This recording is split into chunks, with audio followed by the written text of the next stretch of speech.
ஒரு கடமை.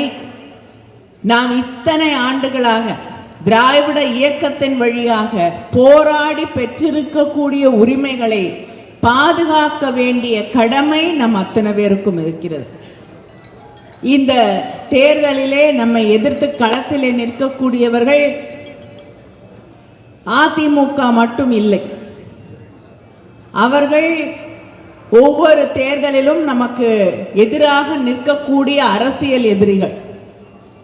அவர்கள் இன்று தமிழ்நாட்டு மக்களுக்கு துரோகம் செய்துவிட்டு யாரோடு களத்திலே நிற்கிறார்கள் என்றால், பரம்பரையாக நமக்கு யார் எதிரிகளாக இருக்கிறார்களோ அவர்களோடு கைகோர்த்து கொண்டு இந்த களத்திலே நிற்கிறார்கள்.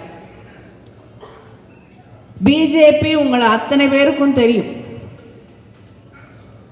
ஒவ்வொரு முறையும் தேர்தல் இந்த நாட்டிலே நடைபெற்று முடியும் பொழுது, அது மாநில தேர்தலாக இருக்கட்டும், ஒன்றியத்திலே இருக்கக்கூடிய ஆட்சியாக இருக்கட்டும், இந்த தேர்தலிலே வெற்றி பெற்ற ஆட்சியிலே இருக்கக்கூடிய ஆட்சி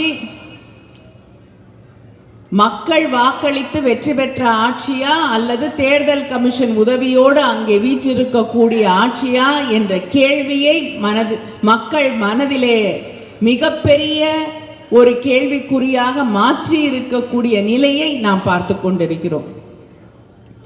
பீகார்ல இன்னைக்கு எஸ்ஐஆரை எதிர்த்து மிகப்பெரிய அளவிலே போராட்டங்கள் நடைபெற்று கொண்டிருக்கிறது. நம்முடைய முதலமைச்சர் அண்ணன் தளபதி அவர்கள் நேரிலேயே சென்று அங்கே எஸ்ஐஆரை எதிர்த்து பிரச்சாரம் செய்துவிட்டு வரக்கூடிய அளவிற்கு அங்கே நிலை எப்படி இருக்கிறது என்பதை நீங்கள் உணர்ந்து கொள்ள வேண்டும்.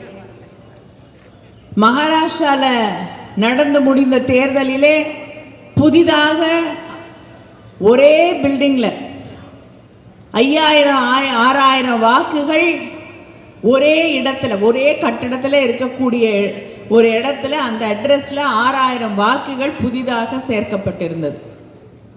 பீகார்ல ஒரே வீட்டில்,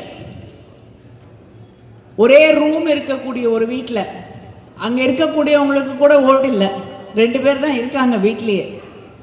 ஆனா அதுல கிட்டத்தட்ட 100கணக்கானவர்களுக்கு வாக்காளர் பட்டியலிலே அந்த வீட்டில் அத்தனை பேர் இருக்காங்கன்னு அவங்க பேர் சேர்க்கப்பட்டிருக்கிறது.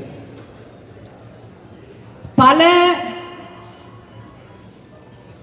அசெம்பிளி தொகுதிகளிலே, சட்டமன்ற தொகுதிகளிலே ஆயிரக்கணக்கானவர்களுடைய பெயர்கள் காணவில்லை. புதிதாக வாக்காளர்கள் அங்கே கொண்டு